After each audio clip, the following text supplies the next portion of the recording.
Hello, everyone, and welcome back to Flight Simulation Association. My name is Evan. I'm one of the co-founders of the community here, and very excited to be back on with you in webinar form.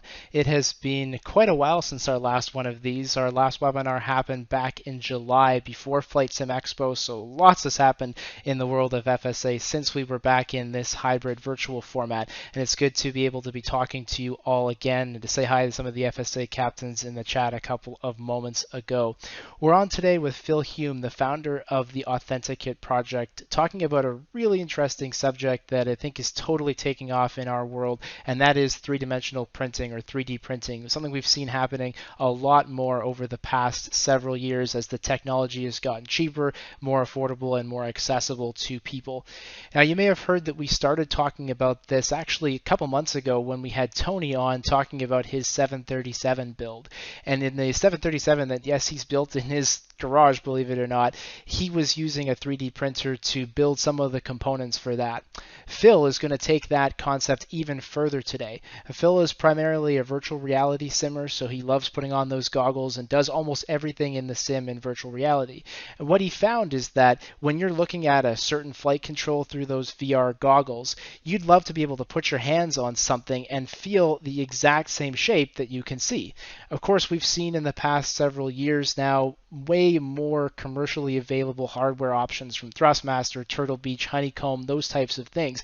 But of course, they can't make the exact flight control that you might be looking at in your VR setup. And that's exactly what Phil is here to talk about. He launched the AuthentiKit project to make that kind of thing easier and is going to be on talking all about how 3D printing has become more affordable, more accessible. And for those of you who hopefully are new to this concept of 3D printing, we're going to be talking a lot about how you can consider getting into it, whether it's the right thing for your setup, and just exactly how it all works. I'm sure you're going to have lots of questions, so let me talk a little bit about how you can send in questions today. First of all, we are live across a whole pile of platforms. The majority of people are probably watching on our website, Flight Simulation Association, but we're also live on Facebook, YouTube, and for the first time as well on Sky Blue Radio. So for the first time, an FSA webinar is being live cast not only via video here on our website, but also on the Sky Blue Radio channel that's available via your internet browser, and people can hear us as well as be able to see us. Now, if you have questions, of course, we can't monitor all those different channels, and so the place to go is on our website, flightsimassociation.com. If you have a free account and you're watching this webinar, you'll be able to ask a question using the feature that's right on that website. And if you're an FSA captain, firstly, a big thank you for the support and for the subscription to help grow our community. As a thank you, you have access to a live chat during today's webinar where you'll be able to fire any questions right at me. I'll take those questions, collect them, and we'll pass those on to Phil, who will answer them as we go.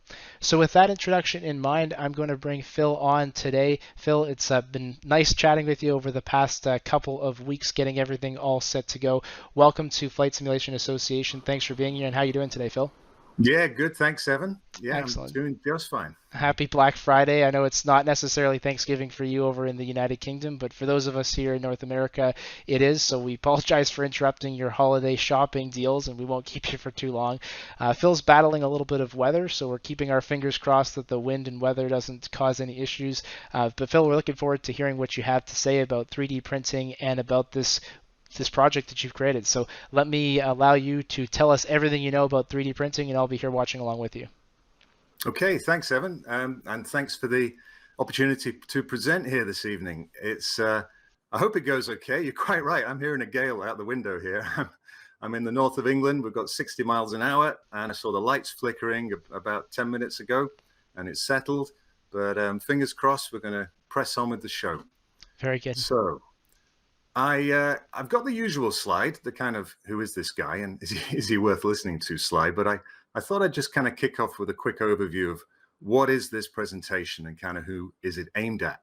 Because it's kind of got a cumbersome title of two parts, sort of two things mashed together.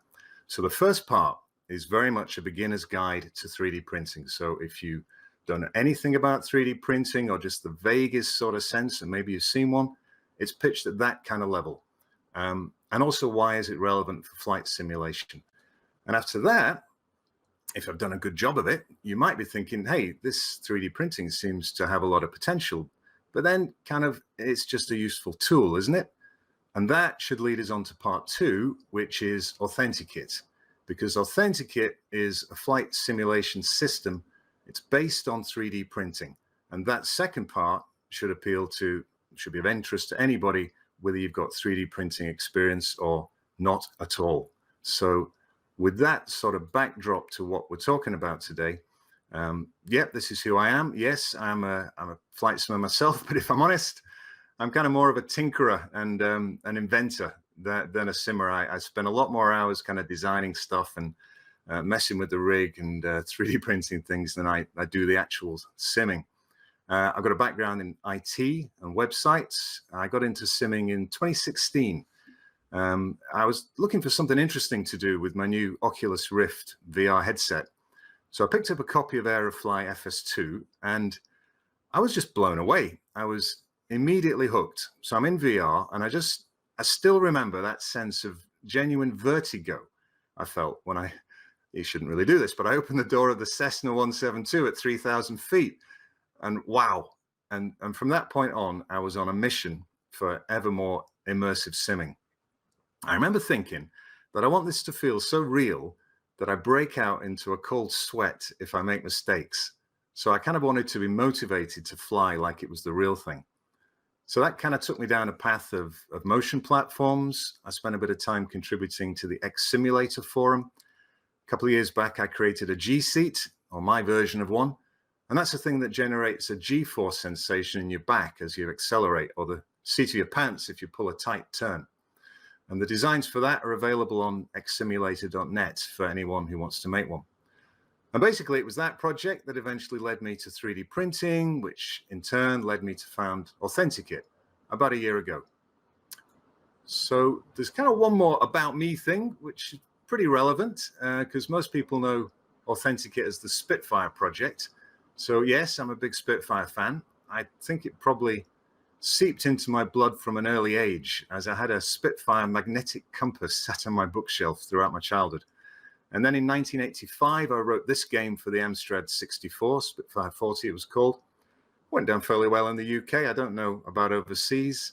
It first came out for a computer in the UK called the BBC Micro, and I wrote the Amstrad version. So that's me. And let's talk about 3D printing. So this is what I want to cover. As I said, it's really kind of basic stuff. I thought, let's kick off with what's the fuss? Why are people excited about it? And then also, I know people are going to ask some questions, so I'll just kind of, the bar's not going to be too high here for these questions. This is a genuine question I had early on, is can you really just press a button and out comes like a throttle quadrant? So I'll answer that question and hopefully that will encourage people to ask a range of questions later, complicated or straightforward, whatever. And then I'll get into what 3D printing is like, as in how does it work? What's the process of it? How do you make stuff? How does a 3D printer actually work? And then sort of what level of tech is it? And what I mean by that is you might be thinking, is this a thing that just kind of sits on my desk like my HP printer? Or is this some sort of noisy, complicated thing that sits in a workshop and you need a lot of training and a lot of skills to use? So I'll kind of address that question. Another question I think people have is how strong is this stuff? How does it compare to a commercial product? So I'll talk about that. And then as in the introduction, I said I would cover, what are you getting yourself into? If you got your mouse over the buy now button on Amazon at the moment for an Ender 3 and you're just kind of wondering what to get, what are you getting yourself into? What are the complications? And yeah, there are some Black Friday deals going on right now. I realize that. So I'll give you my thoughts at the end. What should you look for in a printer? So let us kick off with, what is the fuss? Why are people excited about it? I think there are two reasons. First, there's kind of the sheer capability of the equipment and its ease of use. Now, I've got a workshop full of tools for drilling, cutting, filing, grinding, you name it. And it used to be the only option we had to make stuff. And although I've got some very moderate skill at it, I would always drill a hole, however carefully, I'd always drill it in just slightly the wrong place. And I just found that really annoying. Now, I virtually never use that stuff now. I've got a 3D printer. I put an SD card in it and I press start print, and it builds me a part with a precision that's around 0.1 millimeters. That's 4/1000ths of an inch. That's number one. Number two, the second thing is this whole sharing thing that we all know and love about the internet. Now, you probably already know, you'll know FlightSim.to or TO. I don't know how you're meant to say it. It's got a vast amount of Microsoft Flight Simulator shareware, and thousands of people have contributed, airports, scenery, and aircraft. And millions, I'm sure it's millions, have downloaded and benefited from it. And the same thing applies to 3D printing. This little snapshot on the right, that's just a 2-minute search on a thing called thingiverse.com, which is kind of an equivalent for 3D printing. So I just kind of put in, flight simulation controls, and I've got rudder pedals, throttle quadrants, flight sticks, collectives, flaps levers, loads of stuff. And if that didn't float your boat, perhaps this 737 quadrant from a website, 737DIYsim.com. Or if you're more a GA kind of guy, there's a guy called Vince Prince on YouTube who does some fantastic stuff. I think he's got a range of things he calls cadet products. I think this is his cadet yoke. He keeps improving it. This is the latest one, and it's just fantastic stuff. And there's many more like him. Lots of great quality 3D printed products out there.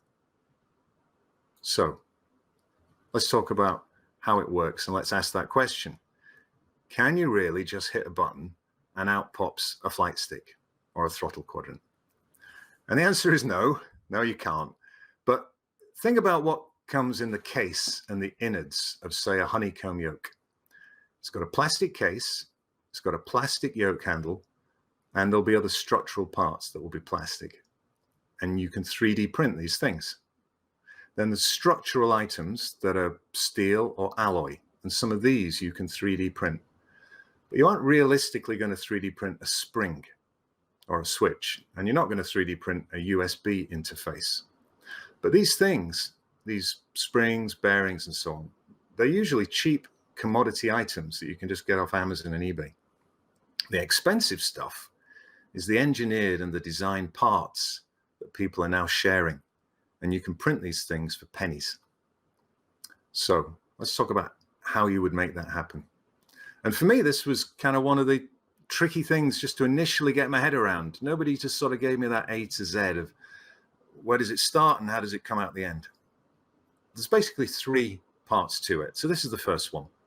You need some CAD files. So I'm talking just 3D models. You either make them yourself with free tools like Tinkercad, or there's a more complex one called Fusion 360, or you can download files that someone else has made. They've put them on Thingiverse and they're just ready to 3D print. So now you've got your CAD files. Then you need to slice them. Now what you're doing here is basically creating a file that your printer can read. You've got different printers, they've got different functionality, different features. So you're kind of doing that, but also you're making some decisions. You can choose the strength and the precision that you want. It's not especially difficult. In fact, it's not difficult at all. It's free software. Cura is the most popular slicing software. That's free. It comes bundled with profiles for all the major printers, so you just choose one of those. And if you look at that screenshot in the middle, that's a preview of the AuthentiKit Spitfire flight stick. And it's kind of a slice at sort of 3/4 of the way up. You can see the handle is not solid. It's got a honeycomb mesh in it. So you can choose to make the handle stronger by choosing the infill density.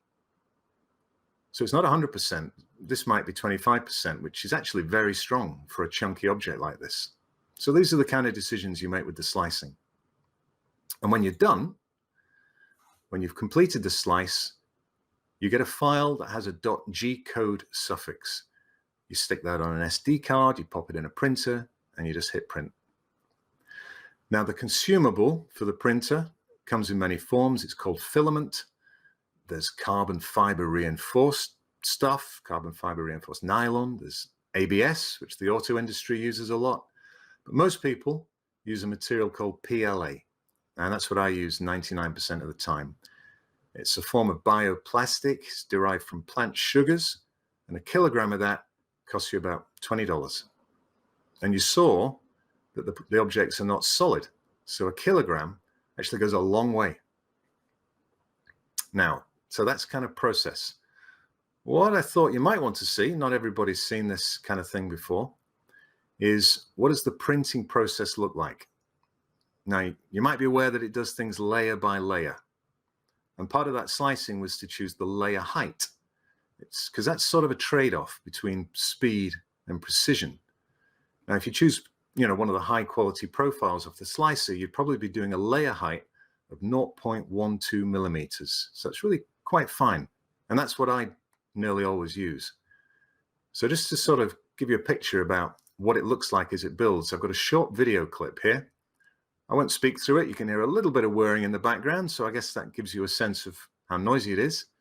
And I'll show you this flight stick being printed. First, at a kind of normal speed, and then it kind of does another one in a sort of slow-mo speed. So I'll just kick off that video now.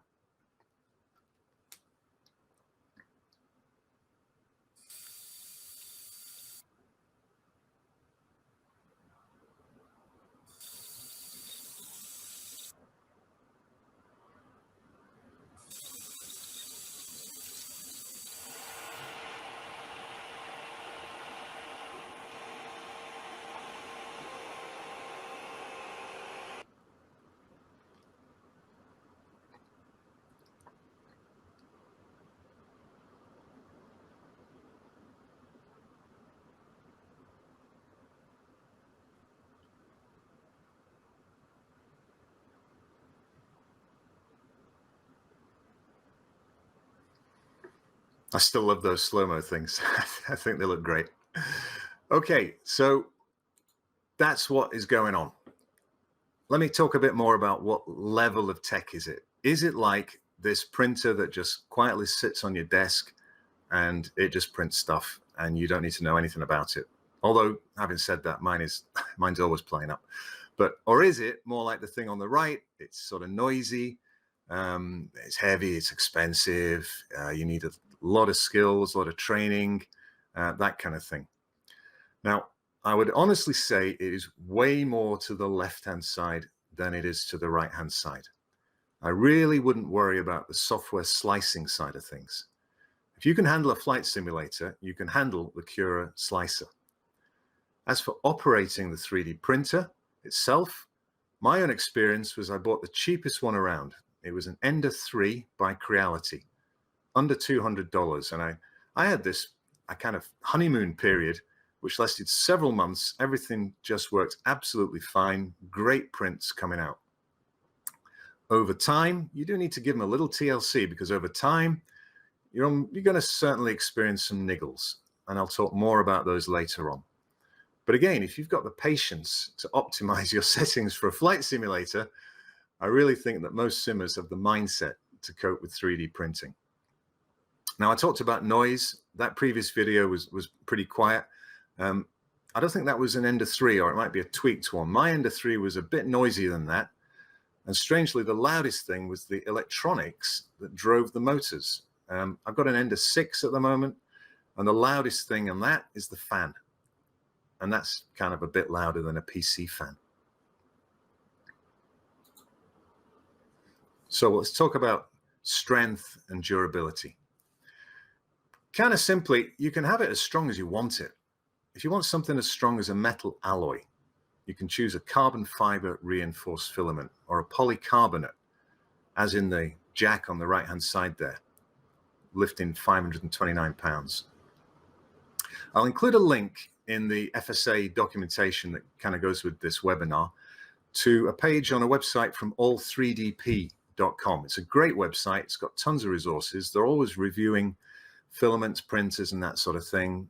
And that photo there of the polycarbonate jack, that's from their 2021 review of filaments.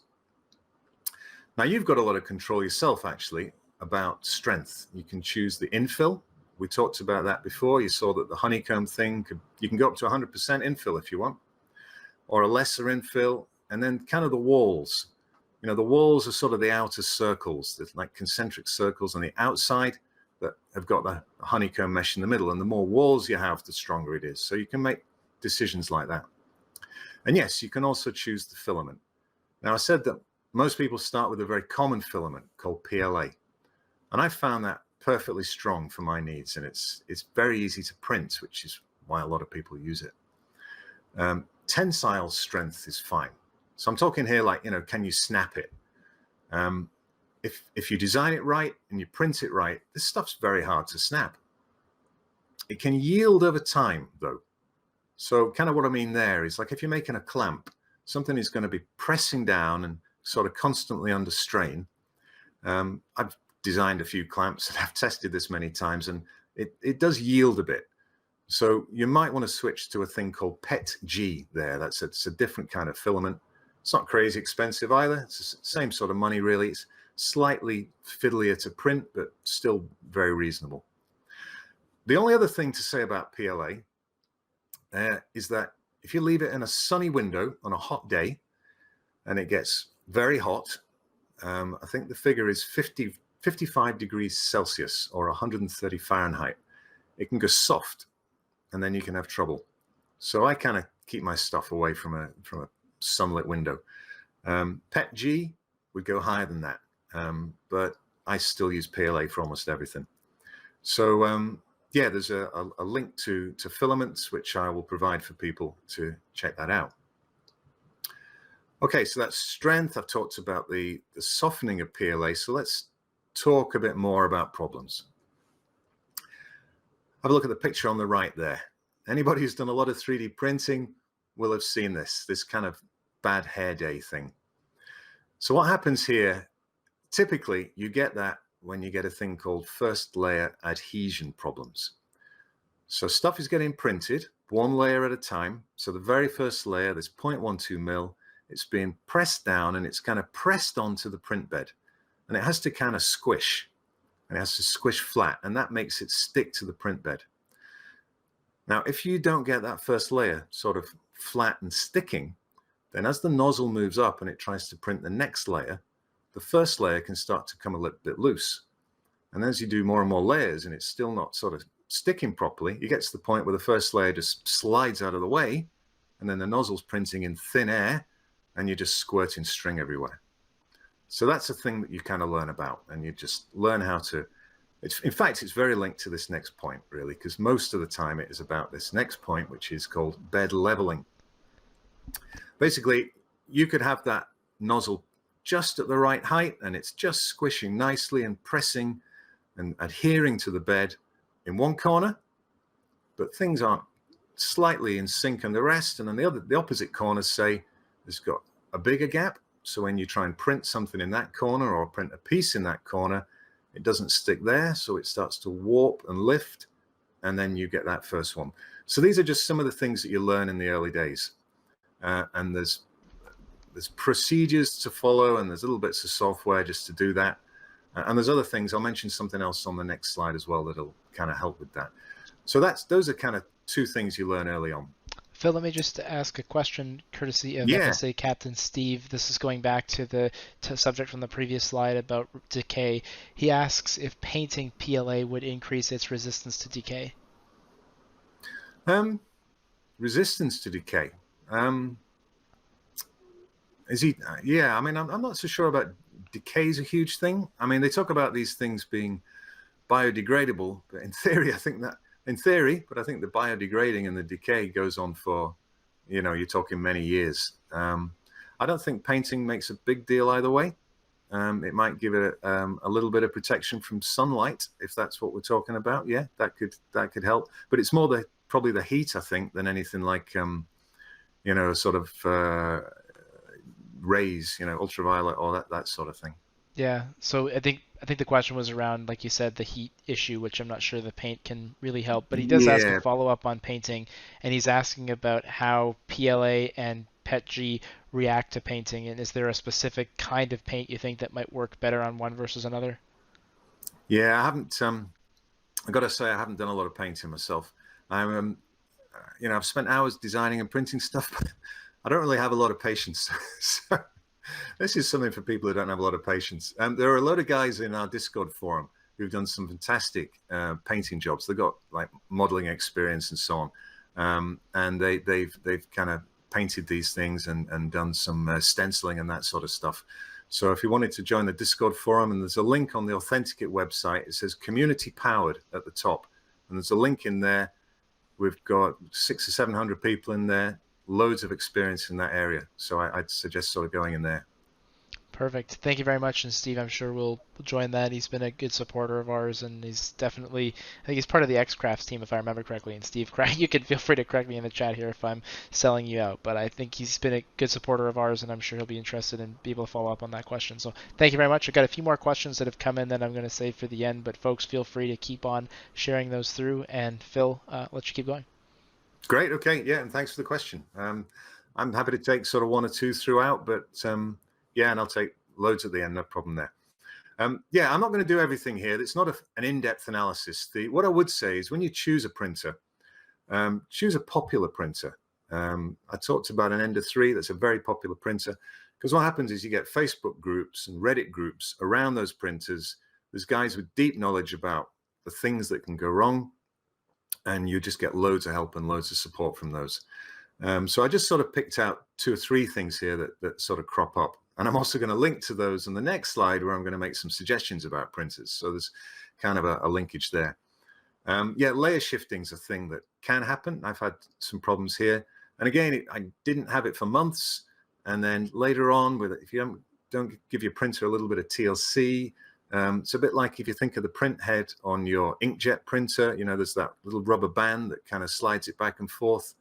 If that sags a little bit, then when you're moving the print head and it's gone up a layer, it might just catch on a little sort of flaky bit of plastic or something.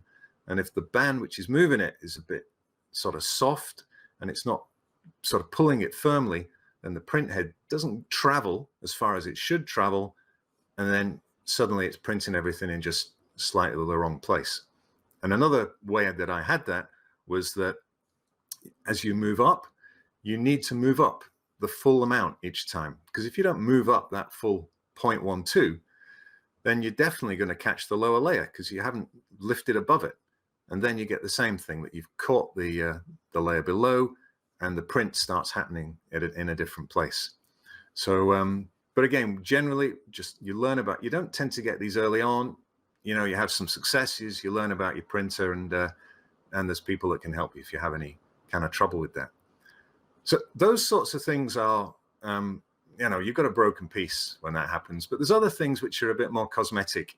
There's a thing called stringing, which is not that sort of bad hair day thing at the top. Stringing is more when you get sort of little flaky bits, like a pullover, and over time you get little balls of flaky fur and so on. You get that sort of thing. You get little sticky out bits of plastic, or a thing called zits, which are just where the surface is not really smooth. And it's just got slight little sort of lumps on the surface there.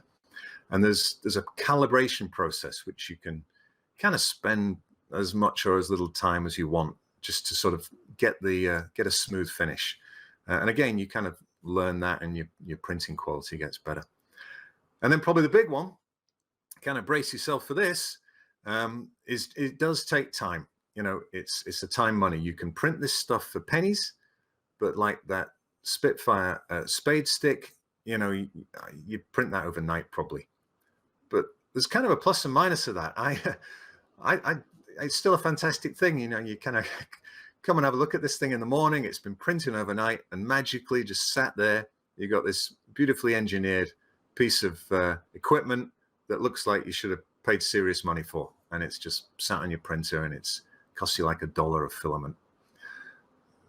So that leads me into this slide, which is kind of the last one on sort of the basics of printing, and we'll talk about AuthentiKit. So, it's Black Friday. I just received an email from Prusa, who I mentioned here. They're doing free shipping, and Ender Creality's probably doing deals. So these are some things that I think are worth thinking about. I've kind of listed them in order of sort of price and complexity. And I put this $sign to the side just to say, as you go down the list, things get a bit more expensive and a bit more sophisticated and you may or may not need them. So first off, there are printers which are called mini printers.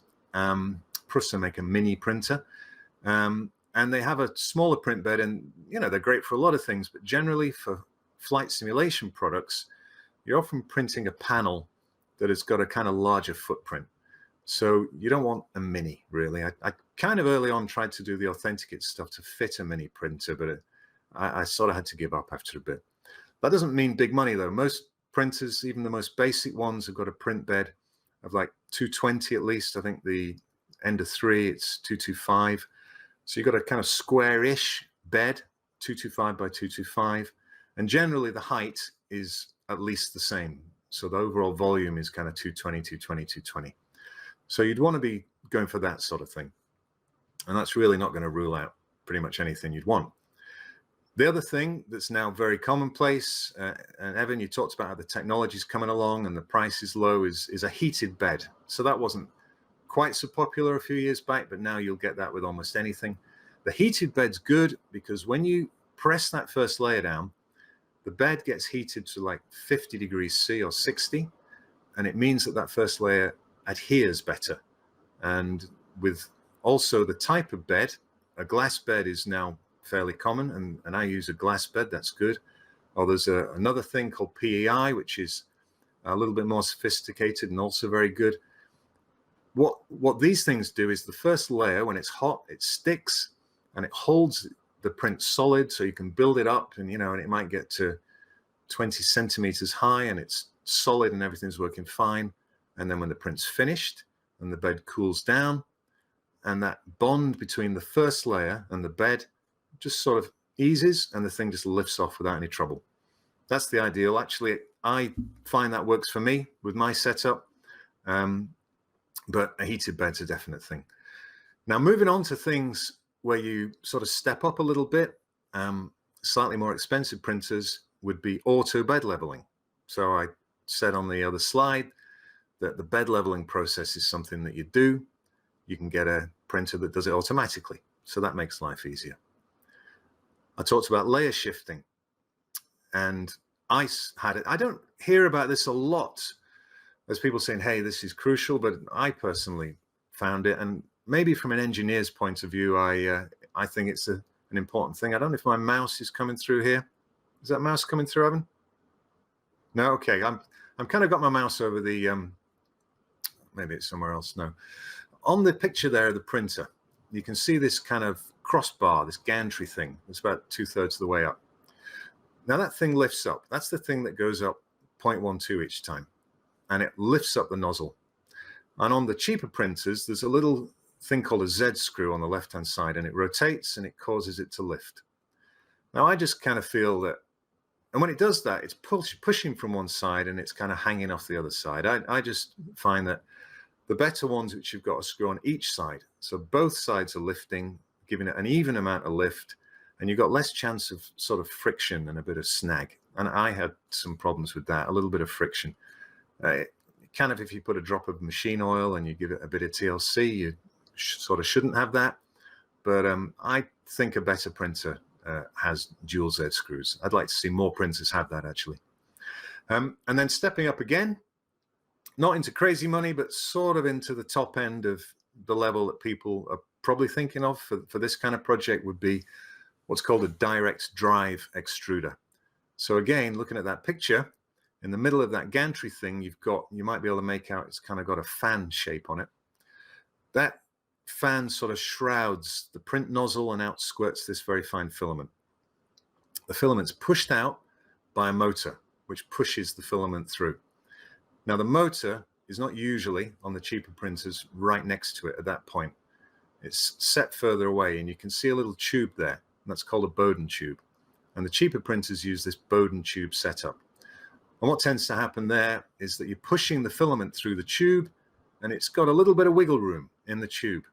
So that sort of means that as you push the filament and then you kind of stop pushing, because like you printed something and you want to go like to the other side of the flight stick, or like the two halves of the spade stick, you don't want to be pouring filament out constantly. There's times you stop and you start. With the sort of flex you get in the tube, you get a little bit more of that filament sort of just oozes out and sort of drips out a bit. And you can kind of calibrate for that. But with a direct drive extruder, you get a lot less of that. So it's more about a really fine quality finish. So that's what that's all about. I've left a gap here because there is another level, but probably very few people watching would go to that, because you get into sort of above the consumer level. You get into the stuff that's sort of semi-commercial or commercial. And generally what you get with that is a full enclosure. These printers don't come with an enclosure generally. So an enclosure, you've got kind of dust protection, but you've also got temperature control. And as you use more complicated filaments, and actually ABS is a little bit prone to this, as you get the cooling of the filament, you know, it gets printed at temperature, like 200 C it's printed at, and then it cools, you get little bits of sort of flexing and warping, and things can peel a bit. And if you can control the temperature, you know, you deal with that a lot better. However, for printing PLA, PETG, that sort of thing, you really don't need it. So those are the things I think are important. I think really only the top 5 are the ones. I've listed at the bottom some popular printers, and again, the website all3dp.com is great, and I'll put a link to that. They constantly review the best 3D printers for budget level. So they've got their kind of 2021. In fact, they do it all through the year. Nearly always the Ender 3, and it's the version 2, is the best at the budget level. I got mine for at £170. You get these, there's probably some Black Friday deal. I've heard of people getting them for $99. Great printer. At the right-hand side is Prusa. There are others, but Prusa's built a really good name for themselves. They've got great after-sales service. It's direct drive, it's dual Z screw. It's got all the stuff at the top. The price kind of, you know, it's up there. It varies a bit. You've got kind of duties and tax and shipping. You're looking at sort of $900. And I have just about an hour ago seen an email from Prusa saying it's free worldwide shipping. So I don't know what difference that makes. But their kind of name, they're kind of, they sell themselves on, like, if you want a printer that just prints and you don't need to learn about printing and you just want it to constantly work, get a Prusa. That's kind of their angle. And we've talked about this in our Discord forum, and generally people agree with it. So I got one. Actually, I don't know if you can see it. I've got it here. It's a kit. I don't know if I'd recommend buying a kit. I bought this thing about 5 months ago, and I spent an afternoon on it, and I'm about a quarter of the way through. So I'll get there. You might just want to buy it fully assembled. It'd be a lot quicker. There's a lot of stuff in the middle, and at the bottom, I've picked one out. I know a couple of people who've got these artillery sidewinders. They like them. All3dp.com rate them. They have direct drive. They've got this dual Z screw. They've got the heated bed. I don't think they've got auto bed leveling. But that's kind of not the worst thing. So that's kind of a good option. And that, I don't know if people are going to dash off now and kind of hit the buy button, but that is the 3D printing stuff. So I'll press on here, I guess. Happy to answer more questions there, because now I want to talk about AuthentiKit. So you may be wondering, why is this needed? I've given you links to Thingiverse, and there are a ton of great flight control products that are already available. And the answer is, it depends how much DIY you are interested in doing. Now, we talked about that 737diy.com project, and there's a lot of kind of blogs and websites talking about builds. Another one is m1sims.com.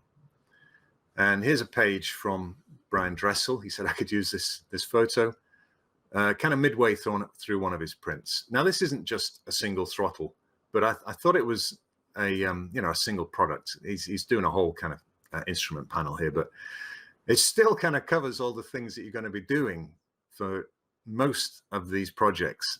Because even if you're 3D printing, you're probably going to be doing some woodwork as well, some metal work, maybe even welding. I've not done any welding, but Some of them do. And then when you've done that, you've cut it to shape, you've made the big pieces. They're still never quite right. You've got to carve them a bit and shape them a bit and file them a bit. Then you've got to do some programming. There's controller board stuff. There's Arduino programming and coding and all that sort of thing. You're definitely going to be soldering a lot of joints, drilling a lot of holes, and then there's the electronics and the testing. And I felt that if this project was going to appeal to a wide base of flight simmers, we couldn't be having any of that.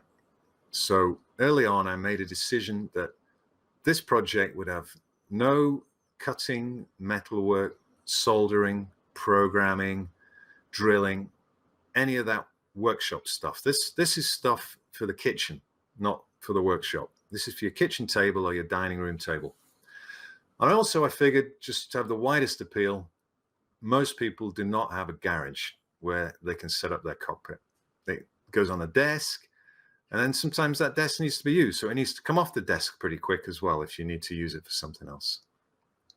So this was my sort of vision of things. You've got a printer, you've got a press fit or a screw fit assembly process. So it's much more like an Airfix project. In fact, it's not even like an Airfix project. I said I don't have the patience to paint stuff. I don't have the patience to glue Airfix or paint it. I would do like Meccano or Lego technical stuff when I was a kid. And that's my vision for what this is all about. So if that is whetted your appetite, you think this could be for you, here's just a little bit more about how it got started, where it's headed and where it's kind of up to. How does it work? What does it look like on your desk for simming? What is the build like to put one of these things together? How complicated and so on. And then if you want to do it, how can you get started? So let me tell you how it started. It was back in January 2019. I struck up a conversation with Alex Kasabian of Flying Iron Simulations, and he just said they were going to bring out their Spitfire Mark 9 for the Aerofly FS2. And that was the spark. That's the thing that lit the blue touch paper on this project, because I really wanted to fly a Spitfire in VR. I'd got a Cytec yoke and throttle, but for me, I just didn't cut it. I was craving more immersion. I wanted to reach out in VR. I just wanted to grab hold with my right hand of that flight stick. It's the Spitfire's got that iconic spade grip. And I wanted a proper throttle lever in my left hand. I didn't want to do this whole cockpit. It's just the main controls that because you're in VR, just the stuff you're going to feel, like the trim wheels, and the stuff that just feels really good as well, like the landing gear. They call it a chassis. And because I'm in VR, I wasn't so interested in the full cockpit and the aesthetics and all that stuff. It was about the touch and the feel. And then the other thing, of course, is this is just for me. I was just building it for myself. So I just went back in making this presentation and looked at the discussion thread I had with Alex in 2019, showing him some of my first designs. And actually, the one on the right, that's not one that I took. That's a photo that Alex took of the spade grip with the brake lever. He was the first person I persuaded to buy a 3D printer. I simply sent him the file, which he printed out, and it came out perfectly. He had never used a 3D printer before. I can't tell you how exciting that was for me. Like, I know we all live, in the internet age, but I mean, I live in the UK, he lives in Australia, and I basically emailed him a flight stick. How can that not be cool? I still think that's fantastic. So that was how it began. I got into CAD and designing. Pretty soon, I was spending hundreds, it must be thousands of hours. So then pretty quickly, I thought this is a massive waste if a lot of people aren't using this, if people aren't getting to share this stuff. I decided I didn't want to start a business. I've run a business for 20 years. I retired from that last week. as it happens, a week yesterday. So I wanted to go with something freeware. And on top of that, I wanted it to be accessible to the widest range of people as possible. So that's why I set myself the challenge of coming up with this assembly system. Find a way to not have soldering, because I hadn't seen it anywhere else before. Find a way not to do any programming, no metal work, no workshop tools. And also, I had this other breakthrough while I was designing, in that I realized that it would be much quicker and easier to design stuff if I created reusable components. And by that, I mean, if you think of that picture a couple of slides ago, there was that lever and there was a slot for it where a magnet went in. So basically, I was trying to build this thing with all of the sensors and the magnets and all of everything all built together at the same time. So every time I made a new one, I had to build it all again and work out where it should go and what the best place was. So I kind of thought, what if I make a reusable component? And this one I came up with is called a mag hole. And this thing would have everything in it in a nice compact unit. It would have the Hall sensor. So you've got, everybody knows that Hall sensors, they're non-friction, they last forever, they don't wear out like the other potentiometer approach. They've got the bearing in it. They've got the friction built in. They've got a way to connect wires without soldering. So if I can come up with that, then all I need to do is design the lever and just attach it to the mag hole with a single screw.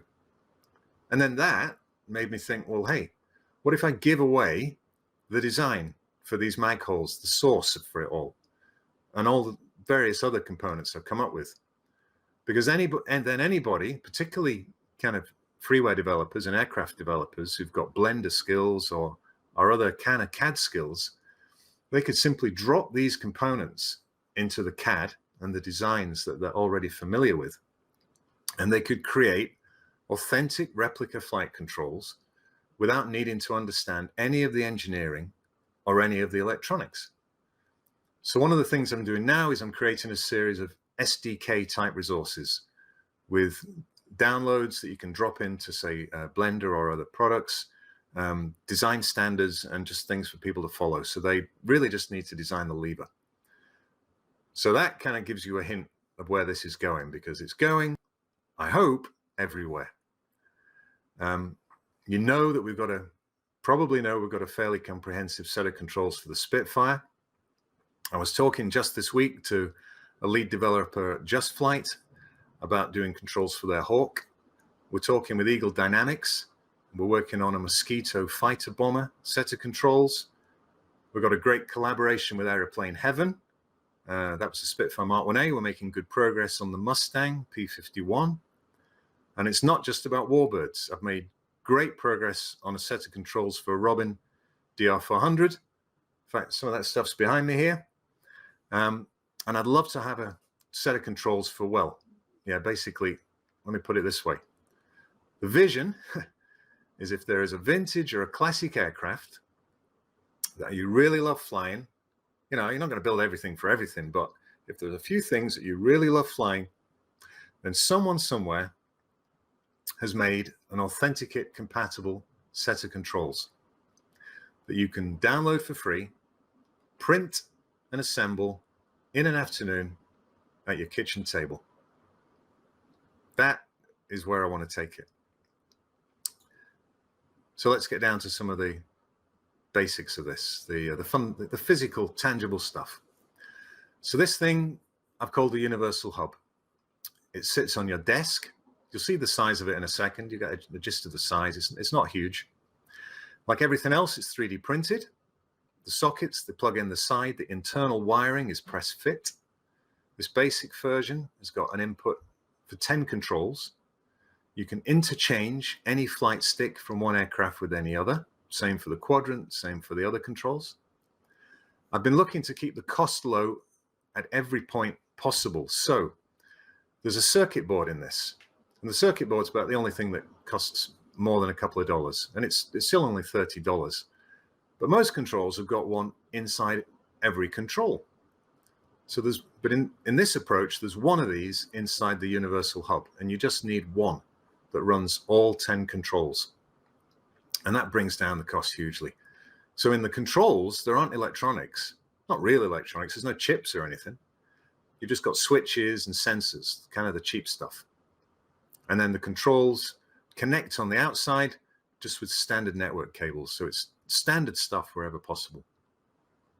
And as I said, there's no soldering, no programming. Sits on your desk and gives you a sense of the size of it, sorry.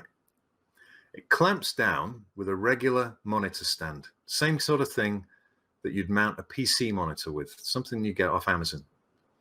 You just mount it upside down. And you can see here how that takes things low down, and the cantilevered arm holds the base of the flight stick at a very low pivot point. So then you get that fantastic extra precision that comes from a long stick movement rather than a short joystick movement. And of course, it attaches and detaches very easily. You just got a couple of knobs to turn.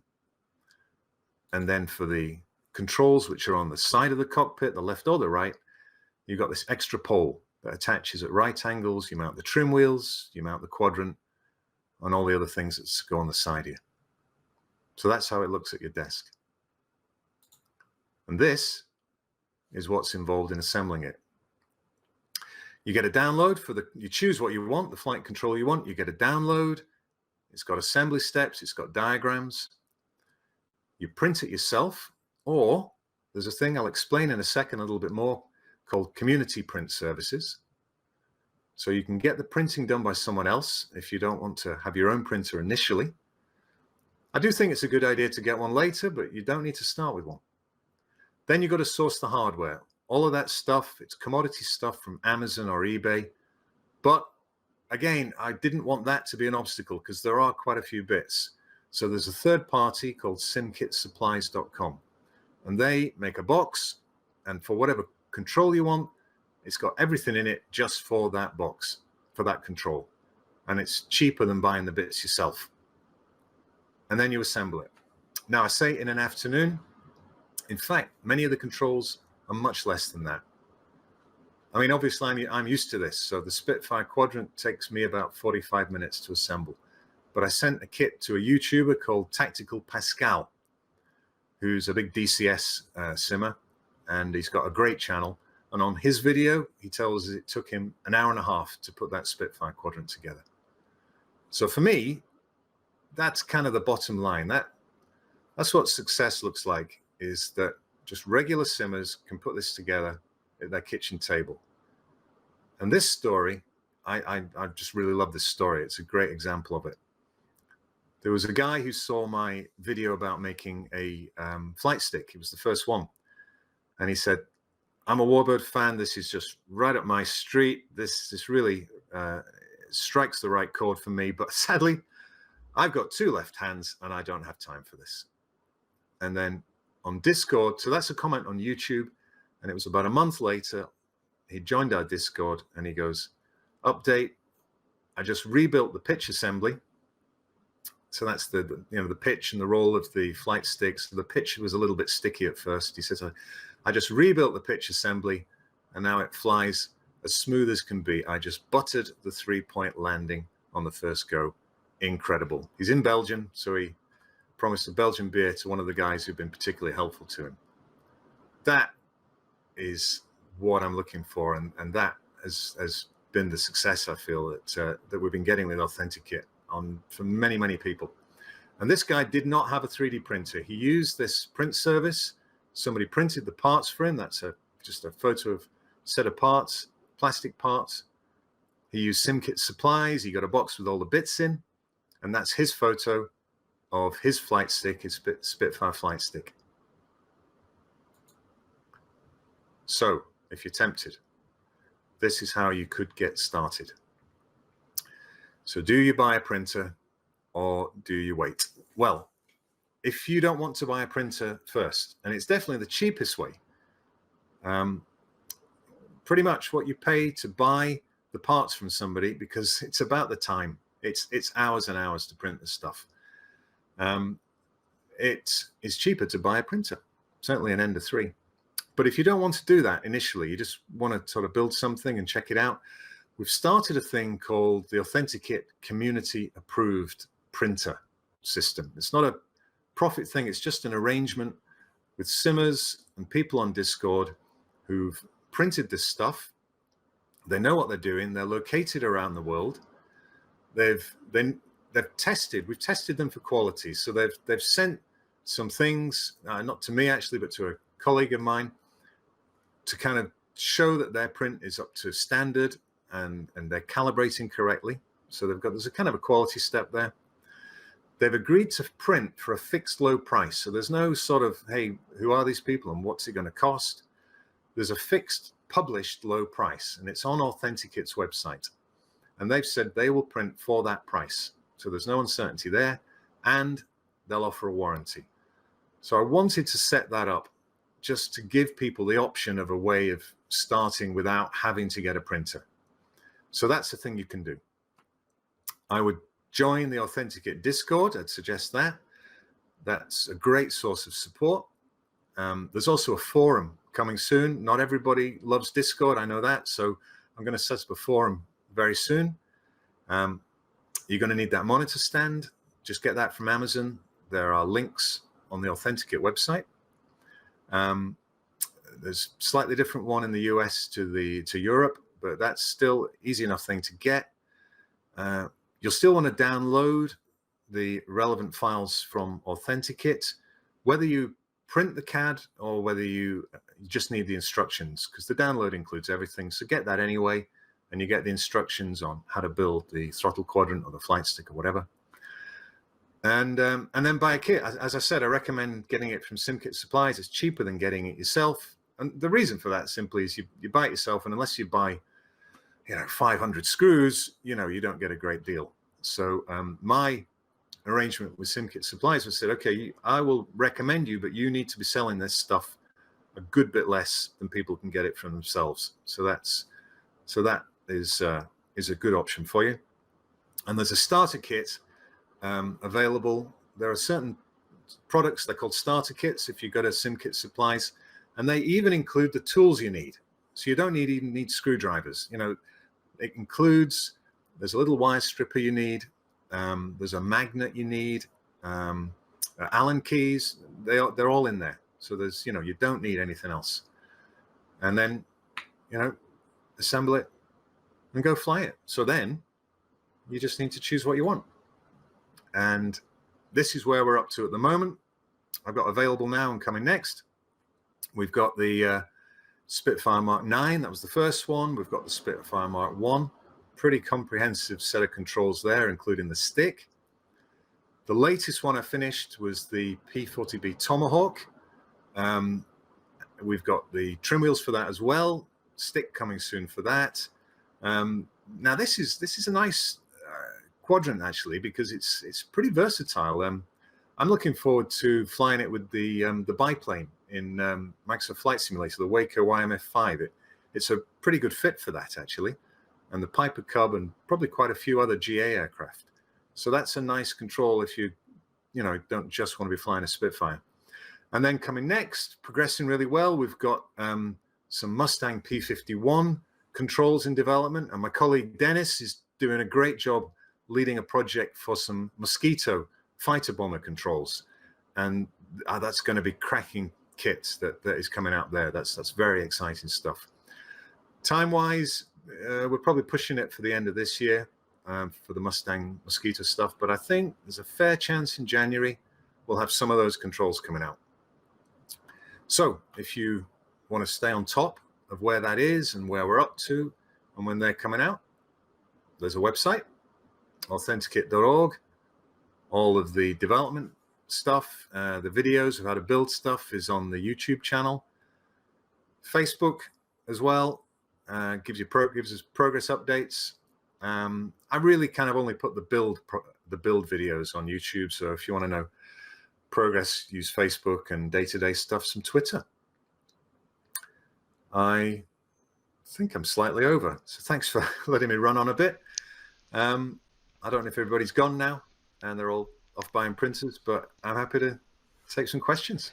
Oh, that was great. Thank you so much, Phil, for being on and for that great presentation. I was just talking to Dennis actually in the background, and we both were just chatting about what a great presentation that was. And I realize it's difficult to just talk to your webcam, but you sound really natural on stream. So huge thank you for doing this. Lots of positive commentary from Steve on our FSA Captain chat.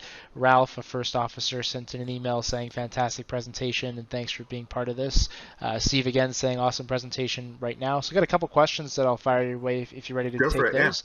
I'll start with Brom from the chat and a couple comments from him actually. So he's building a sort of do-it-yourself 737, I guess, mini simulator that'll fit on his desk because he loves the airplane. It obviously doesn't fit in his, office, and so he's actually basically editing little parts of the airplane, 3D printing them, and then building that together on his desk, which is kind of neat. So his question is, with respect to the parts, I guess I'll just read this here. Are all parts designed or printed real size, or will you change the size a little bit to make them fit in desk environments? I guess sort of related to what he's doing with the 737. Real size. Everything is as real size as I can get. I mean, I've compromised a little bit sometimes on kind of the thickness of a quadrant, just because 2 mil of steel is quite a bit stronger than 2 mil of plastic, so you kind of got to beef a few things out there. But with a bit of sort of careful design, I've kept that sort of dimension pretty close, but everything else is real size. Yep. And I guess you Eventually, can. Sorry, go eventually, ahead. I've got some of my first ones were, I had things that big, and then they were that big. But thanks to Alex at Fly9 Simulations, I finally got dimensions right. And let's just talk about for developers. So, I think about Steve, who's on the X-Crafts team, and obviously the Embraer has that very unique sort of V-shaped yoke that I get a little made fun of Yeah, for all the time because that's the airplane I fly, and it's a really cool yoke actually. I yeah. appreciate the design of it, but it's certainly something very unique. So, if there was a developer who wanted to work with you as far as being able to build a model that could then eventually be 3D printed, how would they go about doing that, or what? Just talk a little bit about what the process is when you're working with a developer. What information do you need from them to be able to actually create these things? Yeah, it's early days on that. I'm sort of being pushed a little bit because I am getting people saying, "Hey, I want to do this, I want to do that." So I'm slowly trying to do two things at once, which is prepare a set of videos and downloads, which talk people through a sort of a generic assembly, so they can see some of the assembly steps. But probably for the initial one, because it kind of helps to have an understanding of how this is going to go together. Um, but my ideal is that the developer can essentially work with what they've already got, because they've got the 3D model already, and it's particularly if it's a developer who's made the aircraft. So it's just a case of working out how to slot these controls, these mag holes in it, and so on. So probably initially I'm just going to one-to-one work that out with people, and then I'm going to work out some process for that, and then produce some more materials. But it's I really would like to get to the point where somebody just needs to think about the aesthetics of the shape of the lever, and then they can just look at these kind of SDKs that I've got, and without too much trouble, work out how that's just going to slot on in a pretty standard way to one of these, the axis sensor, the mag hole thing, how you are going to put some friction in that, how you're going to put some sort of resistance, so you get a nice amount of resistance. I'll probably work that out with people initially. But over time, I'm hoping that can be a sort of standard build process. Thinking about the yoke, quite a few of those older sort of flight sticks have actually got a lot in common with the Spitfire one, in that they're sort of a split thing, aren't they? They don't have a sort of a pivot point at the base, which does all of the axes. They sort of tilt forward and back at one level, and then at the, up where the yoke is, then they do the pitch that way. Yep. So I'm actually thinking that some of the designs I've got for the Spitfire, which we're going to evolve a bit into the Mosquito, which Dennis is leading that project, probably without too much work, are going to transfer again to some of these sort of vintage yokes. Excellent. Question from Steve as well. Going back to the mounting system, looks relatively simple and straightforward and easy to remove, but what is the rigidity and the stability of it like when it's actually in use? Yeah, good. I mean, they're strong, these things. These monitor stands. They hold heavy monitors, and so that sort of aspect is absolutely fine. You need to sort of, the cantilevered arms, they're not usually taking a huge amount of push-pull resistance. So you need to sort of crank them down tight. But once you've done that, it's good. If you buy I don't say like, get this monitor stand. Just about any monitor stand that fits a certain specification works. But if you get the cheaper ones, you'll get a bit more wobble. And there is a preferred one. I've got a link to that on the website. Goes under different names in the US versus Europe. But that one is really kind of strong. It's very rigid. Perfect. One last question off of Facebook. Do you have a method of printing where the large flat surfaces are completely smooth without printing any artifacts? Depends what you print on. I print on glass, and you sort of make a decision when you print which way up you go. And sometimes you got choices. Sometimes you don't really have choices. But whatever goes down flat on the bed is often very smooth indeed. You get a little micro dimple, which I don't actually think looks too unsmooth, because of this sort of pore, this surface that helps the first layer stick. And then the top layer is kind of the only other thing. And there's a thing which I haven't done too much of it. It's called ironing. It's a new option. And what that does is, when you've printed the top layer, it kind of goes over it again, just slightly smoothing it over as though you're running an iron over it. And people have said that produces a really nice top layer. And then the side layers, they can get really smooth if you've kind of got your printer dialed in. Question off of our YouTube channel from Nathan. He may have joined a little bit later on, asking for your recommendation on a type of printer in the $500 range. I think we talked about that earlier. If you want to bring up the slide, or you can just share what your recommendation would be with him. Yeah, that's tricky. I know a few people who've got this Sidewinder, which is about $400. I haven't used it myself. I'm not quite sure on the 500, to be quite honest. I would go into the Discord channel and chat to, well, there's two ways. The all3dp.com. I'm gonna share that link. These guys are always reviewing it, and they like the Sidewinder in that sort of range. You've got other options. There's a Creality Ender 6, Creality Ender 5, which is in that area. Creality have got a great following. There's people on our Discord who've got those and like them. I haven't used them personally. So you can get that personal sort of, hey guys, what's this like to use, if you join our Discord, and you'll find somebody who's pretty much got almost everything at every range. Yeah, it's amazing how Discord even has just revolutionized our community. But even if you go back to the forum days, there's sort of something for everybody. We've had all these little facets of our community that are together, and they're just these huge resources of knowledge. So I know a lot of people, particularly in our world at Flight Sim Expo, that are not on Discord. And I keep saying, you've got to download the app and get there, because there's people like you who are just so happy to help, but it does take a little bit of research and finding. So if people aren't on Discord, it's a free app that you can download. We have one for FSA captains, and if you search through almost every major developer now, and lots of freeware groups just like this one have got Discord servers that you can go into. It works on your phone, it works on your computer, and you just sort of say, hey, I have a question, and you'll find somebody who's extremely knowledgeable and able to just actually most of the time tripping over themselves to answer and try and help you out. It's just an amazing resource within our community now.